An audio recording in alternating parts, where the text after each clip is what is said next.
U.S.-China trade deal. Will we get one? What's happening? What's going on? To tell us all about it, Peter Harrell, Scott Kennedy, and of course, Victor Cha. All that and much more next on the 121st installment of the CSIS Capital Cable.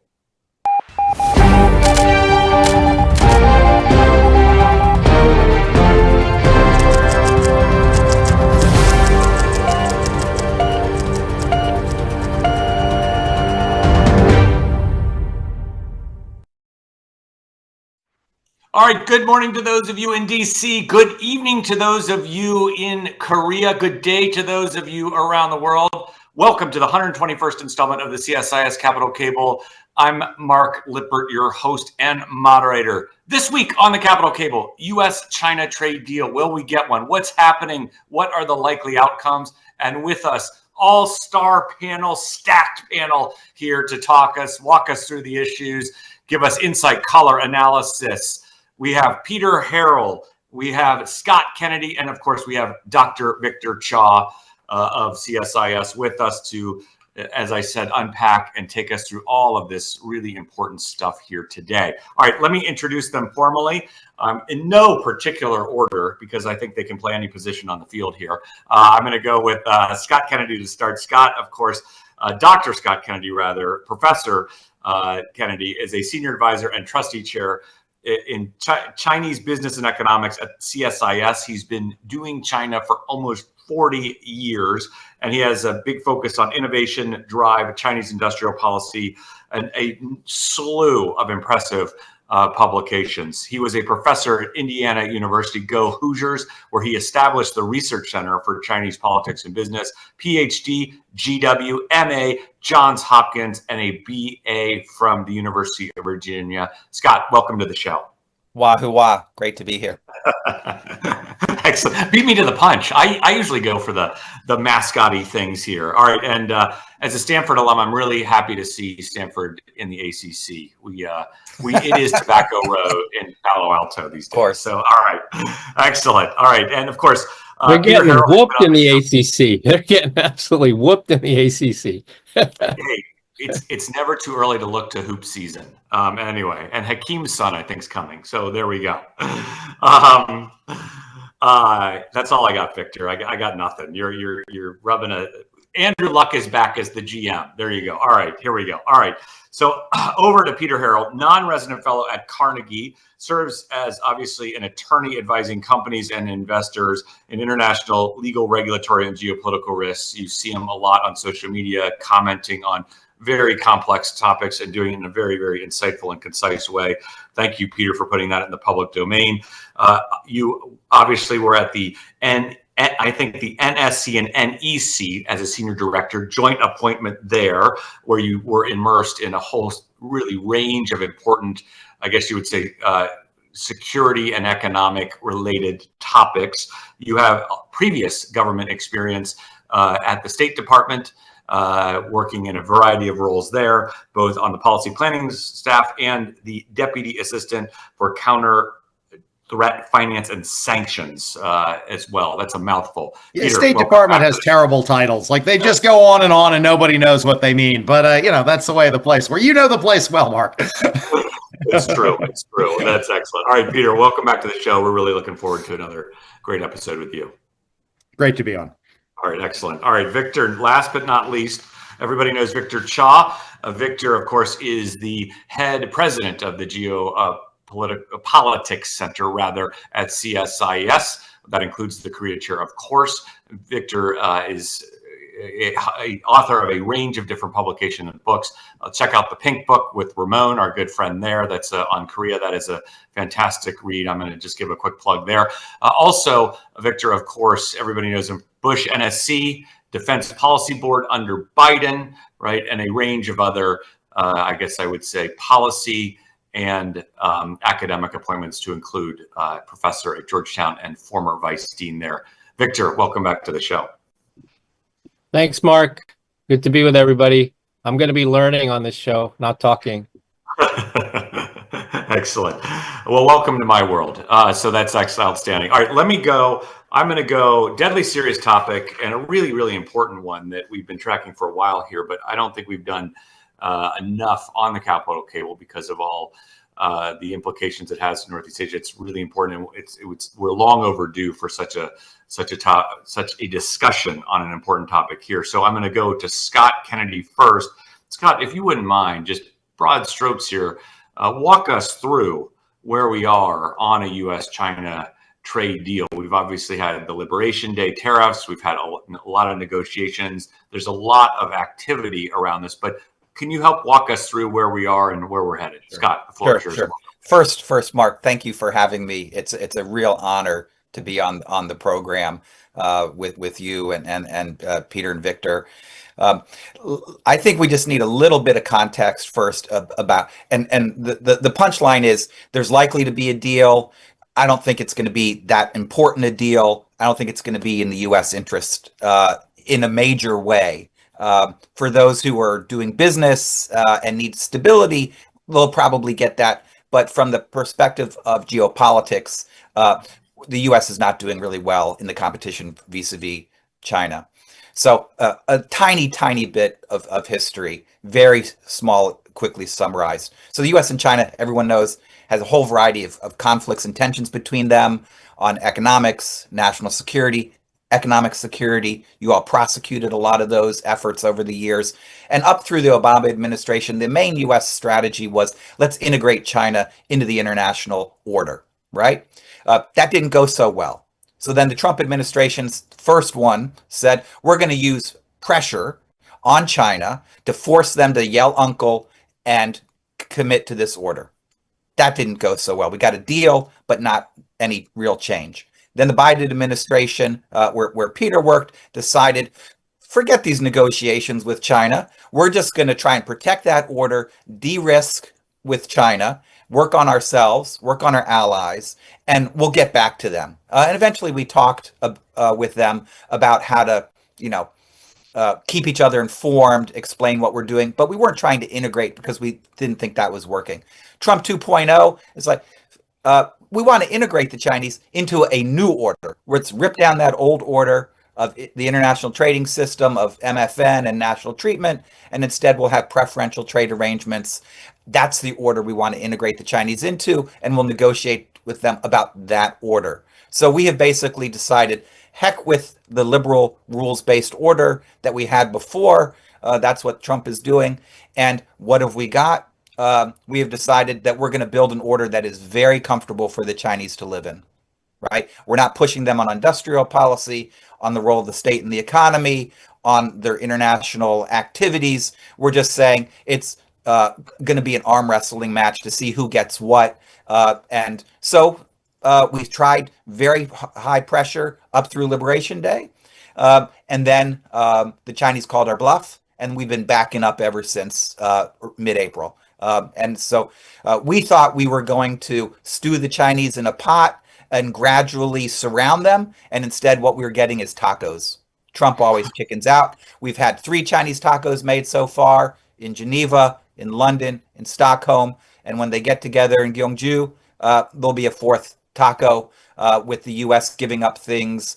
We will get an agreement on TikTok, probably on tariffs, maybe on export controls and things like that. That'll make things feel calm. But we're playing in China's side of the field right now, and they are feeling very, very confident about where this is going. And so, yes, we can talk the details about those things, but I think people need to know that China's getting the W right now. Okay, outstanding opening intervention here, Scott. Let me come back with one follow-up question. Let me put it this way. Why do the Chinese feel confident? What is the view from Beijing about all of this in terms of outcomes and their negotiating strategy? Sure. China has a minimum goal and a max goal. Minimum goal is don't screw with our system. Don't screw with the way we run things domestically or what we want to do internationally. And they have figured out how to parry Trump through carrots and sticks to make sure they can continue to run their economy the way they want and do what they want internationally, continue to turn up the temperature gradually on Taiwan and try and be dominant in Asia. Max goal is get Trump to make a bunch of concessions on economics, potentially on Taiwan, to watch the U.S. crater and to watch, the East rise and the West fall. That would be the, nirvana for them. And they feel they're toward that end of the spectrum right now. They don't feel they're playing defense at all on the things that are really, really critical to their core interests. Gotcha. And then last follow-up before I come to Peter, given the Chinese position, feeling good, given where the Trump team is in Washington, which you alluded to, and we'll get into, I'm sure, more detail, is a deal likely in November, as Secretary Besson alluded to in public comments just a few days ago? I think we'll get a small incremental deal on the sidelines of APEC. And then they will arm wrestle for a while, and then Trump will go to Beijing and likely sign a bigger deal. The Chinese always wait until the very, very last minute before they give anything that's really significant. And so we shouldn't expect a giant thing to happen in South Korea. It'll be mostly, cameras clicking and smiles. But all the big stuff will wait for China. Gotcha. Okay, great stuff, Scott. All right, Peter, over to you. First, anything you want to add or amend to Scott's excellent interventions there, and then just unpack this a bit for us in terms of what, especially on the U.S. side, what is the Trump team after, and what are the likely sticking points and/or major, I guess you would say, points of friction between the two going forward? Well, first, let me begin, where Scott did, and by thanking you guys for having me on. It's a real pleasure to join this discussion. And I want to endorse pretty much everything Scott said. I do think that we are, vectoring towards a deal with China. I agree with Scott. That's probably not going to come together next month, or still in September. It's not going to come together in November, but it will probably come together early next year when, assuming President Trump does go to Beijing. I think that deal, though, the way I think about the deal that's probably going to be on the table is not that we're going to have some sort of, comprehensive settlement of all the tensions in the U.S.-China relationship. I think of it as we'll probably get a kind of new version of the phase one deal that we got during Trump's first term. It will bring down U.S. tariffs. I think, interestingly, we will see this time, unlike during Trump's first term, a bit of a detente on export control issues. They're not all going to go away, but there's going to be a bit of a detente on export control issues. And I think, Chinese will make some purchase commitments. It's not going to resolve all the tensions. It's not going to be a, fundamental rapprochement, but we are going to see a deal as part of a, kind of probably will play out for a year or two detente between the U.S. and China. I think there will continue to be structural tensions, or economic structural tensions, or geopolitical structural tensions. I do think President Trump is clearly trying to vector towards a bit of a detente with the Chinese for the next couple, the next period. What do I think the interesting things to watch about this deal will be? And in particular, what do I think some of our friends and allies in Asia are going to be watching?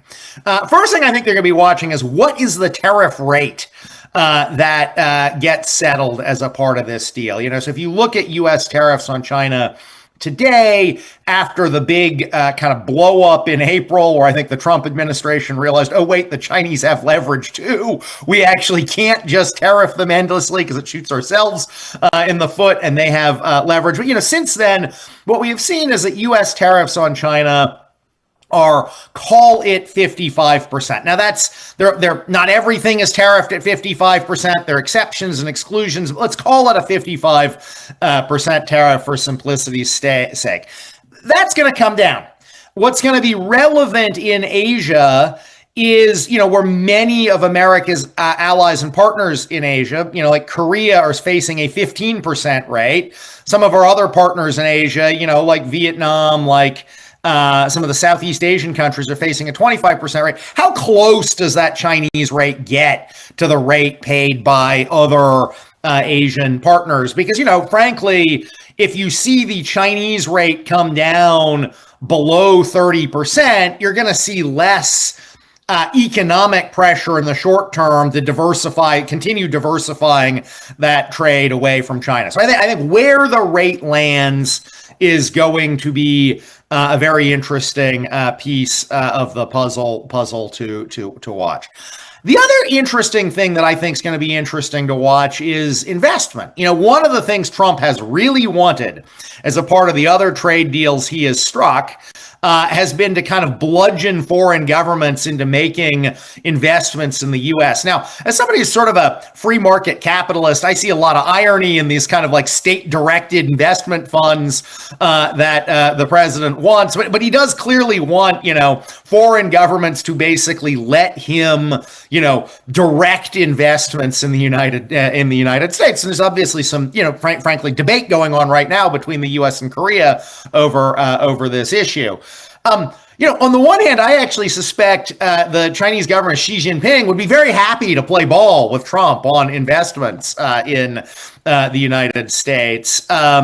On the other hand, there are a lot of national security hawks in the United States who are going to say, we actually don't want you investing in our automotive sector. We don't want you investing in our chip sector. We don't want you investing in data centers here in the United States. And so where and how the Trump administration reconciles what I think will be a very clear desire by President Trump to see the Chinese announce, $1 trillion of investment in America against a national security community, including many people in his own administration who are going to be deeply skeptical of a lot of this investment. That's going to be a very interesting thing to watch play out as well.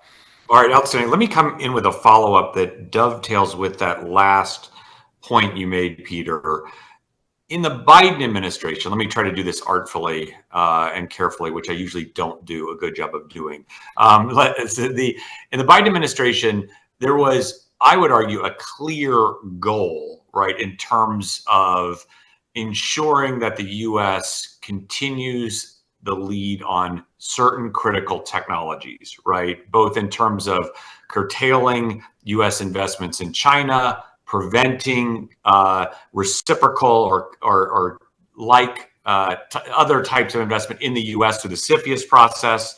There was a clear goal on there. But it sounds like to me, taking Scott's intervention, piecing your intervention together a little bit, that the Trump team feels softer or more fuzzy on that goal, at least to this set of ears. Where are they on this goal of maintaining U.S. allied leadership on this bucket of critical technologies, semiconductors, quantum computing, EV batteries, display technologies, all of that?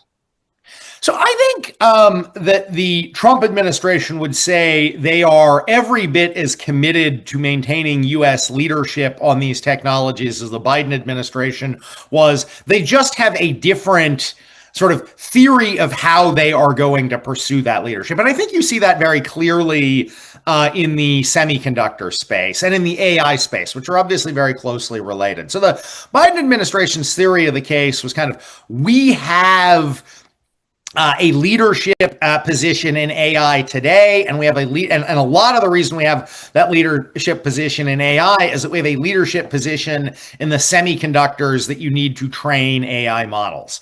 And so they said, and the Biden administration was kind of the way we will maintain that leadership position in AI is both to invest here, but also to kind of maximally prevent China from getting any access to those chips. And so you saw what I think of as kind of maximally preventive kind of approach to trying to keep China from getting access to the chips. I think the Trump administration has come in with a slightly different approach. I think the Trump administration has said, well, we look at this, but you know what? It turns out the Chinese are kind of developing their own chips. And while they're not as good as our chips, they are steadily moving up the ladder. And so a maximalist protection approach isn't actually going to maintain our leadership position.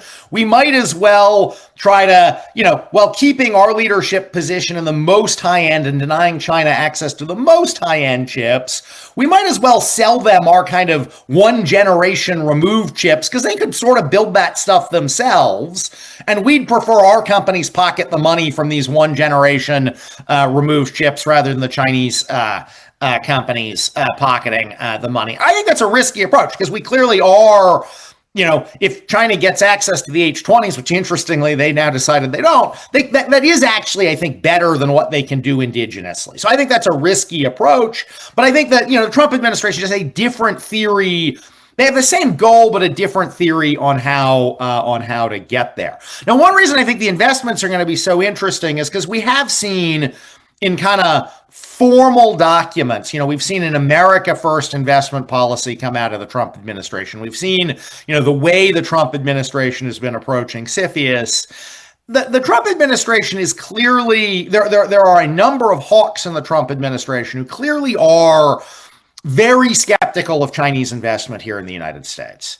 But again, that's going to bump up against a president who I am sure is going to want a really big number coming out of his summit in Beijing, and like how the administration squares that circle of individual officials who are very skeptical with a president who wants some investment is going to be an interesting one to watch. I mean, I just remember last year on the campaign trail, one area, watching in particular, one area where then candidate Kamala Harris was more hawkish on China than then candidate Donald Trump was on Chinese investment in U.S. automotive manufacturing. Harris said, we actually don't want the Chinese to open car factories here in the U.S. Trump actually said, look, just as the Japanese and the Koreans came here, if the Chinese want to come here, let's open up here. So where is he going to, in his administration, going to land on that question? It's going to be a really interesting one to watch. No, fair point. And I would just take your tug of war point within the Trump administration is something that you see playing out in the semiconductor space that you alluded to earlier. You've got the VEU revocation, you've got for foreign companies working in China, you've got the NVIDIA deal that you alluded to, right? And then you've got comments from senior cabinet officers saying, well, we want them addicted to our technology. So it's a very interesting mix, and that's why I'm trying to press you on it in terms of how does it fit in with this deal, right? Interesting stuff there. All right, let me go back to Scott. Scott, first of all, anything you want to add to this bucket of issues, please come in on that topic. The question that I'm trying to vector you over towards is talk us through this Endgame that Peter started to talk us through as well. Like what are the major deliverables? What are the likely sticking points? Where are the big 2 or 3 buckets of, friction points or negotiations likely to be? Scott, the floor is yours. Sure. So I would go foot stomp what Peter just described as this disagreement or in principle. And I would put it this way. On Monday, Wednesdays, and Fridays, they really liked what the Biden administration did in terms of tech denial. And on Tuesdays and Thursdays, and maybe Saturdays, they're open for business. The more, the better. And they change as frequently. And if you walk down Pennsylvania Avenue and around DC, you'll get different things from different parts of the bureaucracy on the same day of the week. They are highly confused because they haven't figured out. Now, I do think that broadly speaking, some type of balanced approach does make sense. Yes, you do need to restrict advanced technologies that can be put into the Chinese PLA or intelligence community and targeted toward us or our allies, and deny that as much as possible. There's no sense that we should be trying to make the Chinese stronger. At the same time, if there's stuff that you cannot deny them because they can get it elsewhere, or they're just a few weeks behind or whatever, then the restrictions end up basically isolating you. So there is some rationale to looking for some kind of balanced approach, but it'd be nice to have that every day of the week rather than every other day, than the way that they're doing it. And so the confusion is a problem as opposed to something that is more moderate. And so I think that is going to mean that it's going to be difficult to actually carry out a policy that gets you where you want to be. We will shoot south of the mark and give the Chinese more room to catch up. I would say there's 2 things that we are particularly not doing right now that we did before. As you know, the Trump administration has turned off the faucet on spending on industrial policy and technology in the United States, right? We basically have cratered the Chips and Science Act and a bunch of other things in favor of tariffs instead. And then in addition, in terms of talent, although we were restricting technology in the Biden administration, we were not restricting talent. We wanted to win the talent war, and the Trump administration is full on. We are restricting people flows, right? In all sorts of ways, and that is going to gut science and technology development in the United States. So we, in some ways, there's some similarities, but in many ways, some big differences. Where are the sticking points in a deal going to be?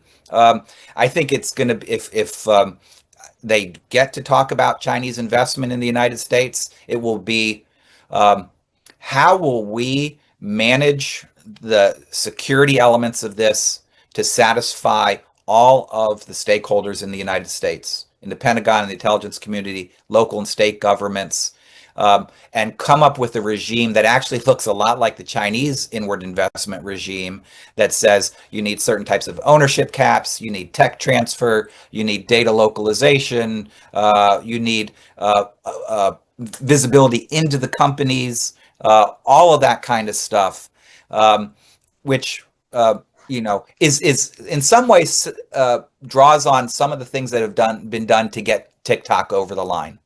But actually doing that requires a lot of nimbleness. And when you have just cut hundreds of thousands of employees from the US government and scared the crap out of them that they ought not to be too creative because that's dangerous, nimbleness is required, but it's going to be difficult. So I can see everything being very happy up until the deal, and then the implementation harder getting forward. I guess the last thing is I think I'm not as optimistic that this calmness is going to last very long, because I think at some point the real core conflicts of interest that the two countries face will begin to emerge and seep out. And I just think that President Trump, he's just addicted to uncertainty and change. And at some point, he's just going to decide he'd rather have some moments of tension. So I think in 2026, at some point, this looks more messy, like early 2025.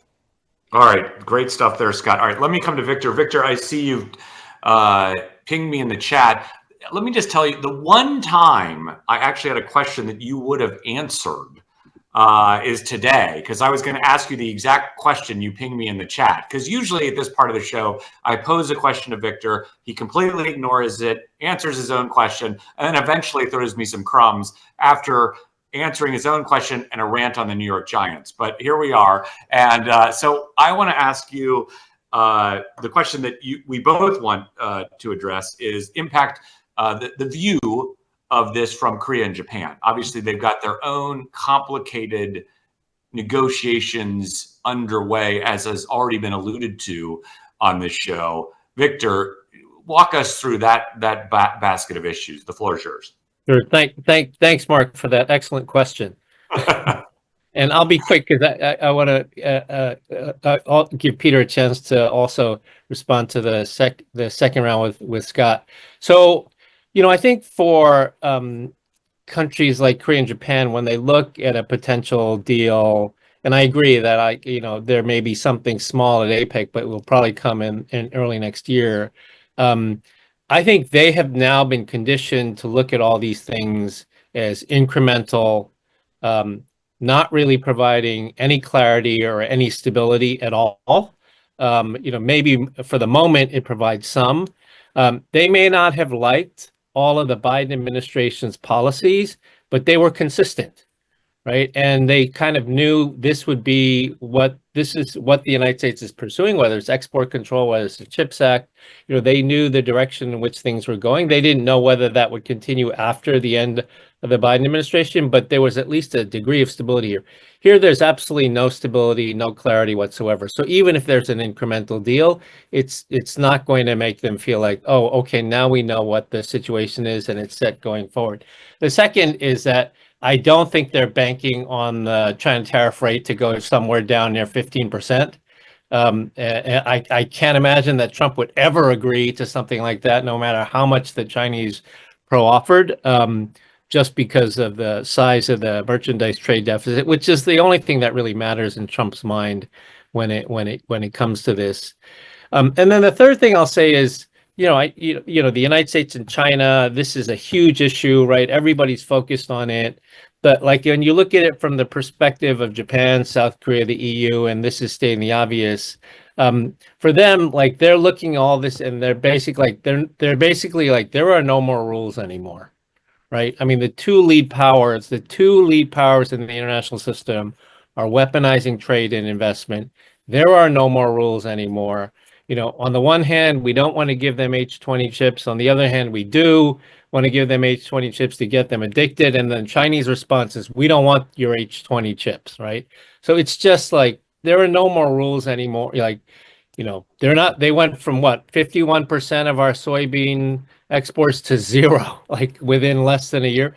I mean, there's just no more rules anymore. And I think for many of them, I wouldn't be surprised if they think like we're headed for mutually assured destruction. I mean, like this is the equivalent on the nuclear weapons side of we're headed for mutually assured destruction.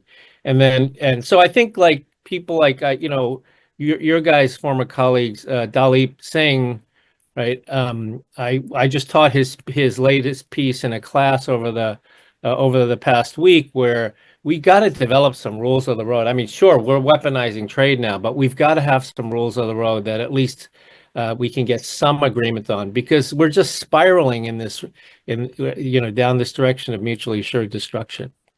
So, all right, outstanding, yeah. Victor. No, great stuff there. And I think E.J. Myung actually said something about that during his visit during the CSIS session, where he was asked a question about the WTO, and I think his answer was something to the effect that only certain countries are playing by the WTO rules, so we're gonna have to play in that space for a while. But what was left unsaid was that large actors are not, right? And it gets to your point, right? You can feel like, and that's just the tip of the iceberg. You could feel the Koreans kind of pulse on that issue. One, two, I would also, make a comment on your intervention about the Biden administration.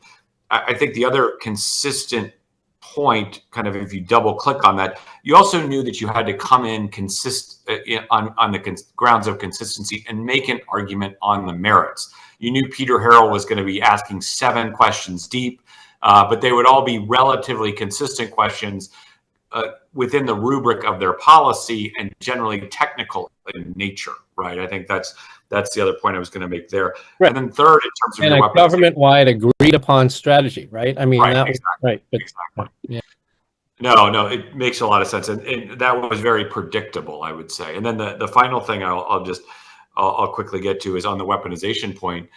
Even Europe, I would say, American companies have issues about, I would, under the weaponization rubric, right, in terms of Apple, Google, DMA, DSA, unilateral actions by the Europeans, and or Boeing, who won the biggest judgment against Airbus in WTO history, and the Europeans basically said, well, we're not interested. Let's go talk about the Chinese, right? So there's also, I think, a European piece to add instability in the Koreans' view as well. Let me put it that way. All right, sorry, that was my one intervention for the show. Back to Peter. Peter, pick up any of these threads, but perhaps maybe a couple to you. 1, possible deal outcomes. 2, the other part that I would love your views on is, in this trade deal, could you address the Scott Kennedy point that essentially there's been an acceptance that the Chinese model will continue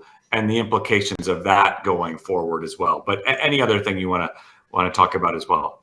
I want to absolutely. I want to pick up on Victor. First, start by picking up on Victor's point about the end of rules, and I think this is such an important topic, because what we see with Trump this term, he is not trying to update the rules, right? We are no longer in a world where it's like, we have these rules are not working, we need to update the rules. He just does not want a rules-based trade order whatsoever. He wants what I think of as kind of a contract-based trade order where, the U.S. enters into kind of contracts with a range of different countries where we agree that for the next, couple of years, here's how we're going to be organizing our trading relationship. But there's there's not even a desire to have a coherent set of rules. It's just a sort of set of different piecemeal contracts. And it's just a totally different way of thinking about trade than we have going back 30 or 40 years now. And Peter, just walk us through what's the advantage of doing that from the Trump team's perspective? Well, I think in order to understand Trump's views on trade, you have to just acknowledge the fact that Trump has what you might call idiosyncratic economic theories about trade, right? I mean, he has very strongly held views about the economics of trade that basically no economist holds. And you just have to accept that, right? But if you start from the premise that he has these idiosyncratic views on trade of the trade deficit is really, really bad, the overarching goal of trade should be increasing U.S. manufacturing, and that, foreigners have ripped us off for too long. Like, those seem to be three very deeply held beliefs that, again, are not economically grounded, but are deeply held. I think you see he's just kind of going out and seeing what he can haggle for that he thinks will address those three things, close the trade deficit, build more manufacturing, and, get corporate titans to say, oh, I now have a better deal in Europe than I did, a year ago. Right. And so I really do. And, and what that means is, like, because the issue, because we have different levels of trade deficit with different countries, different levels of investment, like, from his view, it's not like trying to get a coherent set of rules. It's like, well, here's what I want out of Korea, and here's what I want out of Europe that, solves those problems. It's just not rules-based. He's looking at contracts that serve his kind of core objectives that will look quite different. And I think this is very different from how the Biden administration approached trade, which was kind of we need to have rules, we just need to update them. So for example, maybe we need to update the rules to let us do a little bit more industrial policy at home. Maybe we need to update the rules to deal with climate issues, but was still very much a kind of, we want a rules-based global order. We just want, we want to move the rules, modernize them a little bit. We're just now in a post-rules thing. I do think on the China issue, though, I very much agree. The consensus in Washington has emerged that when it comes to U.S.-China trade, the Chinese are kind of going to do what they're going to do, and we're not really going to change how they're going to act economically. And so we are just going to sort of manage that trading relationship to, move it to what we see as being more in our interest. And I do think you sort of saw that even starting under the Biden administration, where they had kind of a view of, well, we're not really, as Scott said, we're not really going to try and negotiate with them because they're not going to give us what we want. So we're just going to kind of adjust tariffs here and there and manage this relationship. And then, as I say, I think that certainly is the approach Trump is taking, because he just wants like a new contract with the Chinese. I will say the one thing that I personally have appreciated the Trump administration doing, and this is a controversial statement, and I do see the pros and cons. I actually am glad that the Trump administration is integrating the export control and national security restriction discussion into the trade talks with the Chinese. And that is not because I think the Trump administration will necessarily do a good job negotiating these issues, but because I actually think at the end of the day, if we want to avoid major U.S.-China conflict, we have to be talking about all the issues. It's not going to work to get to a stable economic relationship with the Chinese if Beijing looks at the U.S. and says, well, you're talking to us about tariffs and we'll get an agreement on tariffs, and then like 3 weeks later, you're going to whack us on export controls, which is actually what we care about at least as much as tariffs. You're not going to have a stable relationship there. And so I don't think the Trump administration should give away the farm to the Chinese here, but I think in the interest of a predictable and stable U.S.-China relationship and avoiding conflict, we have to at least be able to sit down and explain our respective positions on these national security controls. All right, outstanding. Peter, then one last question then, Scott, to final thoughts from Scott, and then probably Victor to close us out here. On this contract-based arrangement, if you get a deal with the Chinese that is at least stabilizing for the foreseeable future, what does it do to the rest of the international order, right, in terms of trade with the U.S.? Do you have a general, I guess, a period of stability and or that potentially sets up another administration to actually go back to a rules-based order? Or are we just too far down the road? Big picture thoughts in terms of the contract effect on the rules-based order going forward. Well, let me begin by sort of the next 3 years in Trump administration. And I agree with Scott that, I don't think whatever deal Trump strikes with the Chinese is going to stick forever. I may be a little bit more optimistic we'll get more than a year of stability. I might think it's more like a year and a half or 2 years, but I very much agree with the point. You look at Trump's history, like these things tend not to stick long term. So it's not that I think I'm predicting, the end of volatility and conflict, but more a time limited period of economic and geopolitical detente here. In terms of your broader question down the road, I don't know. I think after 3.5 more years of Trump trade policy, it is going to be very hard to get back to a rules-based, or at least a rules-based order that the U.S. is participating in. I actually think, other countries are sort of pursuing their own thing, but that's going to be a very long-term project to get us back to that. Gotcha. Outstanding. Thanks, Peter. All right, Scott, to you, final thoughts. Sure. Looking in the very near term, the Chinese are going to be asking for the moon from the U.S., and they're going to get some lunar rocks.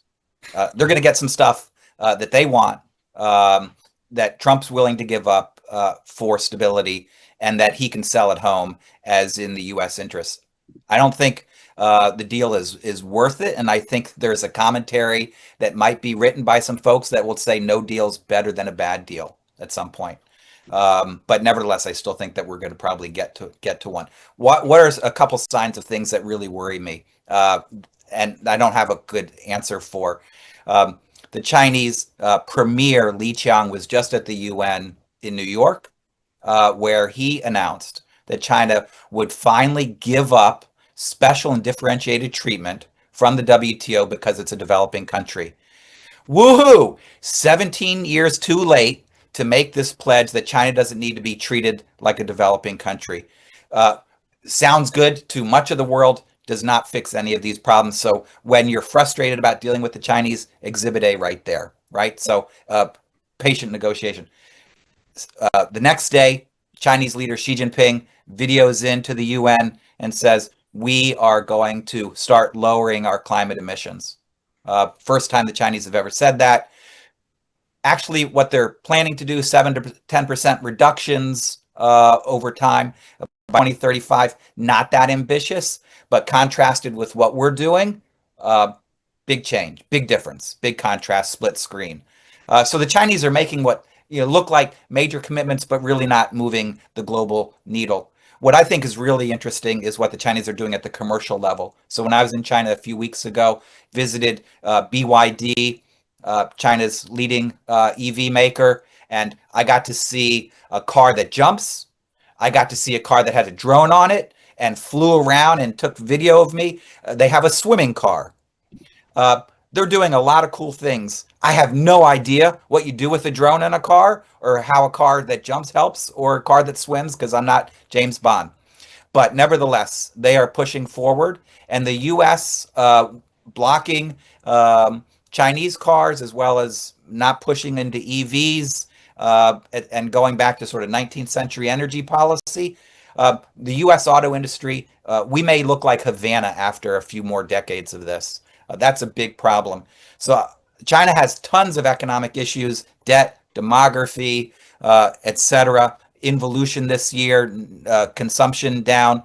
But they have an external environment that gives them time to manage those things in a way that they just like. I have a very hard time seeing us getting back to an order that we were working on before without some sort of crisis. So I think at some point we will go back to trying to rebuild rules and update them, but it's going to take a major problem first that galvanizes the world to justify that, to build the political consensus to do that. Until then, I think we're playing in China's ballpark. All right, outstanding. Thanks, Scott. Peter, final thoughts to you? No, I think this has been a great discussion and really enjoyed the chance to join it. All right, Victor, take us out here. Any last comments from you? So in terms of how the allies and others are looking at this, I think like Peter's metaphor of contract agreements might provide a degree of stability for a temporary period. I think one of the things that allies, I think, are expecting is that on the investment side, the terms that the Trump administration are asking for are things that would probably not carry into a new administration because they are so extreme, right? In many ways, 100% ownership, 100% cash, 100% U.S. decision making. That I don't think, they're all struggling with this right now. Japan just made the agreement. Korea's struggling. I don't think that, that's something that may be consistent through the rest of this Trump administration, but whether that carries over into the next, whatever the next administration is, I don't know. And then the final point, again, going back to this question, I mean, what is happening now on the trade side, and you guys are the experts, not me, but what I see is basically we had sort of these unwritten rules of nuclear deterrence that that basically caused everybody to behave in a relatively cautious manner. What we're seeing now on the trade side is the equivalent of basically nuclear weapons states saying, I don't believe in deterrence anymore. I'm going to do whatever the hell I want. And that's kind of where we are right now. And I think that's pretty frightening. So. All right. Outstanding. On that sober note, I'm going to gavel down this episode of the CSIS Capital Cable. I'm going to thank Peter Harrell. Peter, I also was remiss in not plugging your outstanding podcast, Security Economics. Check it out. It's outstanding. Scott, thank you. Check out his recent interview on AmCham Hong Kong. The E-Magazine is a really interesting piece as well. I am going to answer Scott's question, what do you do with a drone on a car? There was an episode of Curb Your Enthusiasm where Larry had a car periscope in Manhattan. So maybe that's the possible application for it there. With that, thanks, Victor. Thanks, Peter. Thanks, Scott. See everybody in 2 weeks. Thanks, everybody. Bye-bye. Yeah.